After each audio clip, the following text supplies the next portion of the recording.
ಪಂಚಮಸಾಲಿ ಸಮುದಾಯಕ್ಕೆ ಅವಹೇಳನ ಮಾಡಿದ ಪ್ರಕರಣಕ್ಕೆ ಸಂಬಂಧಪಟ್ಟ ಹಾಗೆ ರಮೇಶ್ ಜಾರಕಿಹೊಳಿ ಕೂಡಲೇ ಕ್ಷಮೆ ಯಾಚಿಸಬೇಕು ಅಂತ ಹೇಳಿ ಬಸವಜಯ ಮೃತ್ಯುಂಜಯ ಸ್ವಾಮೀಜಿ ಆಗ್ರಹವನ್ನ ಮಾಡಿದ್ದಾರೆ. ಮೀಸಲಾತಿ ಕೇಳಿದ್ದಕ್ಕೆ ಪಶುಗಳಿಗೆ ಹೋಲಿಕೆಯನ್ನ ಮಾಡಿದ್ರು ರಮೇಶ್ ಜಾರಕಿಹೊಳಿ.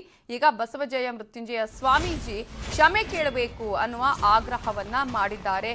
ಈ ವಿಚಾರ ಇವತ್ತು ಬೆಳಗಾವಿಯಲ್ಲೂ ಚರ್ಚೆ ಆಗುವ ಸಾಧ್ಯತೆ ಇದೆ. ಯಾಕಂದ್ರೆ ಒಂದ್ ಕಡೆ ಮೀಸಲಾತಿಯ ವಿಚಾರಕ್ಕೆ ಸಂಬಂಧಪಟ್ಟ ಹಾಗೆ ಈಗ ಹೋರಾಟ ಆಗ್ತಾ ಇದೆ, ಮತ್ತೊಂದ್ ಕಡೆ ರಮೇಶ್ ಜಾರಕಿಹೊಳಿ ಅವರು ಕೊಟ್ಟಂತಹ ಹೇಳಿಕೆ ಇದೆಯಲ್ಲ, ಇದು ಯಾವ ರೀತಿಯಾಗಿ ಪಕ್ಷದ ಮೇಲೆ ಪರಿಣಾಮ ಬೀರಬಹುದು ಅನ್ನೋದನ್ನು ಇವತ್ತಿನ ಸಭೆಯಲ್ಲಿ ಅಮಿತ್ ಶಾ ಅವರು ಚರ್ಚೆ ಮಾಡುವ ಸಾಧ್ಯತೆ ಇದೆ. ನಾಯಕರ ಜೊತೆಗೆ ಏನೆಲ್ಲ ಎಫೆಕ್ಟ್ ಆಗಬಹುದು ಅನ್ನೋದನ್ನು ಹೇಳುವಂತಹ ಚರ್ಚೆ ಆಗುವ ಸಾಧ್ಯತೆ ಇದೆ. ಮೀಸಲಾತಿಯ ವಿಚಾರಕ್ಕೆ ಸಂಬಂಧಪಟ್ಟ ಹಾಗೆ ರಮೇಶ್ ಜಾರಕಿಹೊಳಿ ಅವರು ಪಶುಗಳಿಗೆ ಹೋಲಿಕೆಯನ್ನ ಮಾಡಿದ್ರು. ಈ ಹಿನ್ನೆಲೆಯಲ್ಲಿ ಈಗ ಬಸವಜಯ ಮೃತ್ಯುಂಜಯ ಸ್ವಾಮೀಜಿ ಕ್ಷಮೆ ಕೇಳಬೇಕು ರಮೇಶ್ ಜಾರಕಿಹೊಳಿ ಅಂತ ಆಗ್ರಹವನ್ನ. ನಿಮ್ ಕ್ರೆಡಿಟ್ ಸ್ಕೋರ್ ಕಡಿಮೆ ಇದ್ರೆ ಬ್ಯಾಂಕ್ ಸಾಲ ಇರಲಿ, ಮದುವೆ ಆಗಕ್ಕೆ ಹುಡುಗಿ ಕೂಡ ಕೊಡಲ್ಲ. ಕ್ರೆಡಿಟ್ ಸ್ಕೋರ್ ಇಂಪ್ರೂವ್ ಮಾಡ್ಕೋಬೇಕಾ? ಫ್ರೀಡಮ್ ಆಪ್ ಅನ್ನ ಈಗಲೇ ಡೌನ್ಲೋಡ್ ಮಾಡಿದ್ದಾರೆ. ಅವಹೇಳನವನ್ನ ಮಾಡಿದ್ದಾರೆ. ಮೀಸಲಾತಿಯ ವಿಚಾರಕ್ಕೆ ಸಂಬಂಧಪಟ್ಟ ಹಾಗೆ ತಮ್ಮ ಬಾಯಿಗೆ ಬಂದ ಹಾಗೆ ಮಾತನಾಡಿದ್ದಾರೆ. ಪಶುಗಳಿಗೆ ಹೋಲಿಕೆ ಮಾಡಿದ್ದಾರೆ. ಹಾಗಾಗಿ ಅವರು ಕ್ಷಮೆ ಯಾಚಿಸಲೇಬೇಕು ಅನ್ನೋದು ಶ್ರೀಗಳ ಆಗ್ರಹ.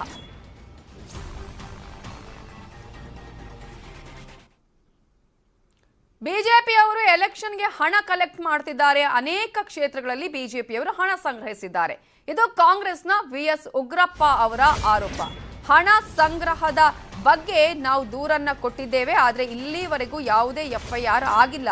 ಇದರ ಬಗ್ಗೆ ಚುನಾವಣಾ ಆಯೋಗ ಗಮನ ಹರಿಸಬೇಕು ಅಂತ ಹೇಳಿ ಕಾಂಗ್ರೆಸ್ ಮುಖಂಡ ವಿಎಸ್ ಉಗ್ರಪ್ಪ ಆಗ್ರಹವನ್ನ ಮಾಡಿದ್ದಾರೆ. ಈಗ ಆರೋಪವನ್ನ ಮಾಡ್ತಾ ಇದ್ದಾರೆ. ಬಿಜೆಪಿಯವರು ಎಲೆಕ್ಷನ್ಗೆ ಹಣವನ್ನ ಸಂಗ್ರಹ ಮಾಡ್ತಿದ್ದಾರೆ.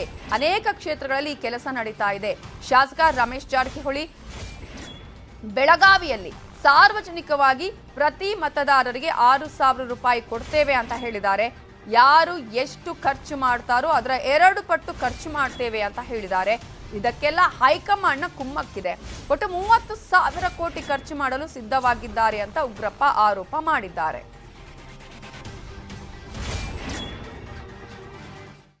ಚುನಾವಣಾ ಅಕ್ರಮವನ್ನ ಭಾರತೀಯ ಜನತಾ ಪಾರ್ಟಿಯವರು ಎಸಗಿದ್ದಾರೆ.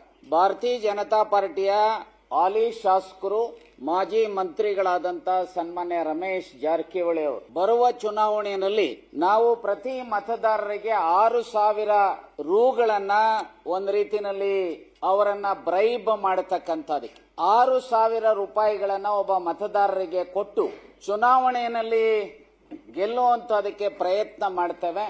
ಅವರು ಎಷ್ಟು ಖರ್ಚು ಮಾಡ್ತಾರೋ ಅವರಿಗಿಂತ 10 ಕೋಟಿ ಹೆಚ್ಚು ಪ್ರತಿ ಕ್ಷೇತ್ರದಲ್ಲಿ ವೆಚ್ಚ ಮಾಡ್ತೀವಿ ಅನ್ನುವಂತ ಮಾತನ್ನ ಹೇಳಿದ್ದಾರೆ. ಒಂದು ಕಡೆ ಈ ರಾಜ್ಯದಲ್ಲಿ ಸುಮಾರು 5 ಕೋಟಿ ಮತದಾರರಿದ್ದಾರೆ. ಒಬ್ಬ ಮತದಾರನಿಗೆ 6,000 ರೂಪಾಯಿಗಳ ರೀತಿಯಲ್ಲಿ ಬ್ರೈಬ್ ಮಾಡೋದಾದಲ್ಲಿ ಈ ಬರುವ ಚುನಾವಣೆಯಲ್ಲಿ ಸುಮಾರು 30,000 ಕೋಟಿ ಈಗಾಗಲೇ ಭಾರತೀಯ ಜನತಾ ಪಾರ್ಟಿಯವರು ನಮಗೆ ಲಭ್ಯ ಆಗಿರುವಂತಹ ಮಾಹಿತಿ ಪ್ರಕಾರ ಅನೇಕ ಕ್ಷೇತ್ರಗಳಲ್ಲಿ ಮತ್ತು ಜಿಲ್ಲಾ ಹೆಡ್ ಕ್ವಾರ್ಟರ್ಸ್ ಅಲ್ಲಿ ಹಣವನ್ನು ಈಗಾಗಲೇ ಸಂಗ್ರಹಿಸಿಟ್ಟಿದ್ದಾರೆ ಅನ್ನುವಂಥ ಮಾಹಿತಿ ಇದೆ.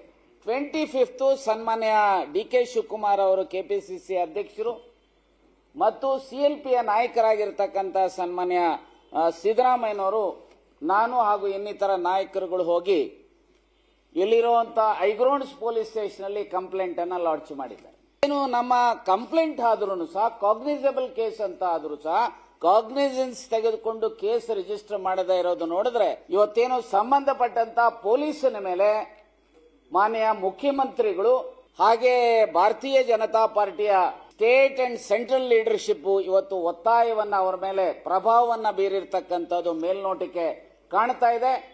ಚುನಾವಣಾ ಅಕ್ರಮವನ್ನ ಇದು ವಿಎಸ್ ಉಗ್ರಪ್ಪ ಅವರ ಆರೋಪ. ಬಿಜೆಪಿಯವರು ಎಲೆಕ್ಷನ್ಗೆ ಹಣವನ್ನ ಕಲೆಕ್ಟ್ ಮಾಡ್ತಿದ್ದಾರೆ, ಆದ್ರೆ ಇಲ್ಲಿವರೆಗೂ ಯಾವುದೇ ರೀತಿಯ ಎಫ್ಐಆರ್ ಆಗಿಲ್ಲ. ನಾವು ದೂರನ್ನ ಕೊಟ್ಟಿದ್ದೇವೆ, ಹಣ ಸಂಗ್ರಹ ಮಾಡೋದ್ರ ಬಗ್ಗೆ ದಾಖಲೆಗಳನ್ನ ಕೊಟ್ಟಿದ್ದೇವೆ, ಇದರ ಬಗ್ಗೆ ಯಾವುದೇ ಎಫ್ಐಆರ್ ಆಗಿಲ್ಲ. ಸೊ ಚುನಾವಣಾ ಆಯೋಗ ಇದರ ಬಗ್ಗೆ ಗಮನವನ್ನ ವಹಿಸಬೇಕು ಅನ್ನುವ ಮಾತನ್ನ ಈಗ ವಿಎಸ್ ಉಗ್ರಪ್ಪ ಅವರು ಹೇಳಿದ್ದಾರೆ. ಬಿಜೆಪಿ ವಿರುದ್ಧ ವಿಎಸ್ ಉಗ್ರಪ್ಪ ಬಾಂಬ್ ಅನ್ನ ಸಿಡಿಸಿದ್ದಾರೆ. ಇನ್ನ ಶಾಸಕ ರಮೇಶ್ ಜಾರಕಿಹೊಳಿ ವಿಚಾರ ಬಗ್ಗೆನೂ ಅವರು ಮಾತನಾಡಿದ್ದಾರೆ. ಸಾರ್ವಜನಿಕವಾಗಿ ಅವರು ಪ್ರತಿ ಮತದಾರರಿಗೆ 6,000 ರೂಪಾಯಿ ಕೊಡ್ತೇನೆ ಅಂತ ಹೇಳಿದ್ದಾರೆ. ಯಾರು ಎಷ್ಟು ಖರ್ಚು ಮಾಡ್ತಾರೋ ಅದಕ್ಕಿಂತ ಡಬಲ್ ಖರ್ಚು ಮಾಡ್ತೀನಿ ಅಂತ ಹೇಳಿದ್ದಾರೆ. ಇವೆಲ್ಲವಕ್ಕೂ ಕೂಡ ಹೈಕಮಾಂಡ್ ಕುಮ್ಮಕ್ಕಿದೆ ಅನ್ನೋದು ಉಗ್ರಪ್ಪ ಅವರ ಮಾತು.